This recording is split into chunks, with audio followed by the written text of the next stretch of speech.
Offer পান সাকিবের সাথে কাজ করেন?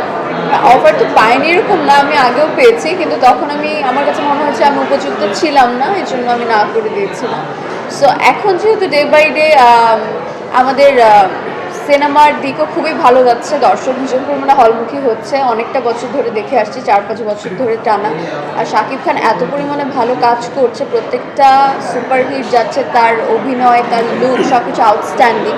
সো আমার কাছে মনে হয় যে এখন যদি এই সিচুয়েশনে এসে আমার মনে হয় না কেউ বলবে যে তার সাথে কাজ করতে চায় না। আমি তো খুবই আগ্রহ প্রকাশ করব তার সাথে কাজ করার জন্য। যখন আমাদের একটা সিন চলছিল, যখন খুবই হাসির সিন, তখন দর্শকরাও হাসছিল। যখন কান্নার সিনে কোনো একটা খুব খারাপ লাগা একটা সিন এসেছে, প্যাথেটিক কোনো মোমেন্টে, তখন দর্শকরাও কাঁদছে। তো আমার কাছে মনে হয়েছে ওরা যেহেতু কানেক্ট করতে পারছে এবং দেখে আসার পর যখন ভালো রিভিউ দিচ্ছে, তাদের মেসেজটা ভালো লেগেছে।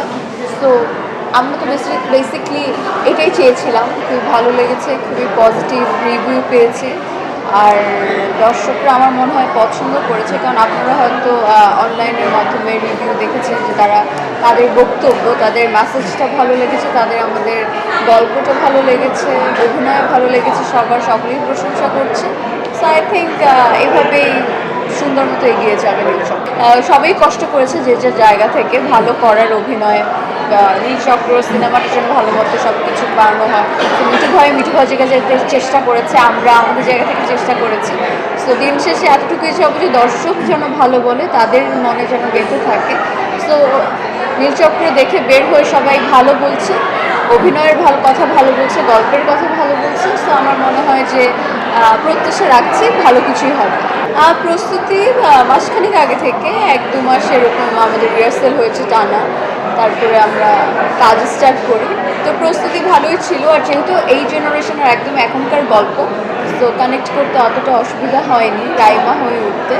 তো যতটুকু সম্ভব আমি আমার মতো চেষ্টা করি। অ্যাকচুয়ালি নার্ভাস হওয়াটাই স্বাভাবিক ব্যাপার, তার এত বছরের কেরিয়ার, সে একজন আমার পছন্দের মানুষ, আর এতদিন পর আমি তার সাথে কাজ করছি সিনেমাতে।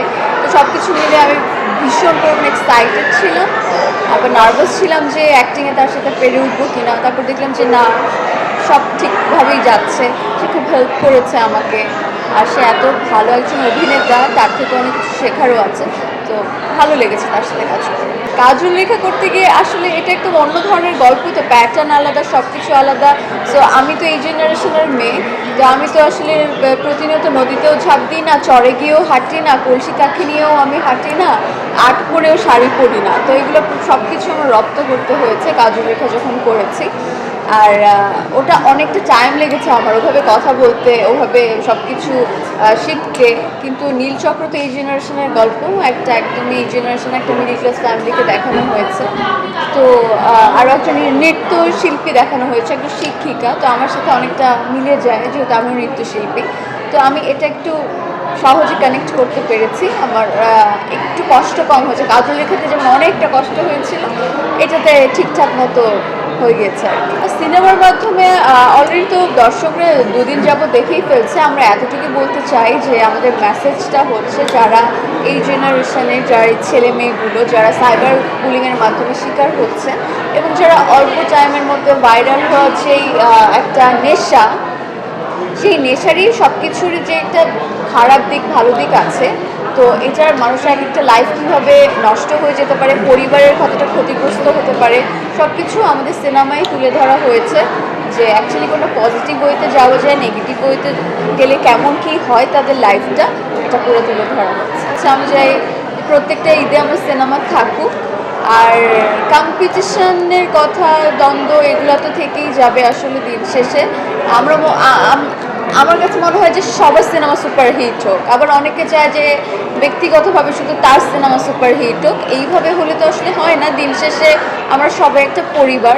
সো আমরা চাইবো যে প্রত্যেকের কাজ সুন্দরভাবে এগিয়ে যায়, প্রত্যেকটা সিনেমা ব্লকবাস্টার হোক, সুপারহিট হোক, এতটুকু আশা করছি। আর আমি চাই প্রত্যেকটা ঈদে আমার সিনেমাও থাকুক। একটু ফ্রি হয়ে আমি প্রত্যেকটা সিনেমা দেখব।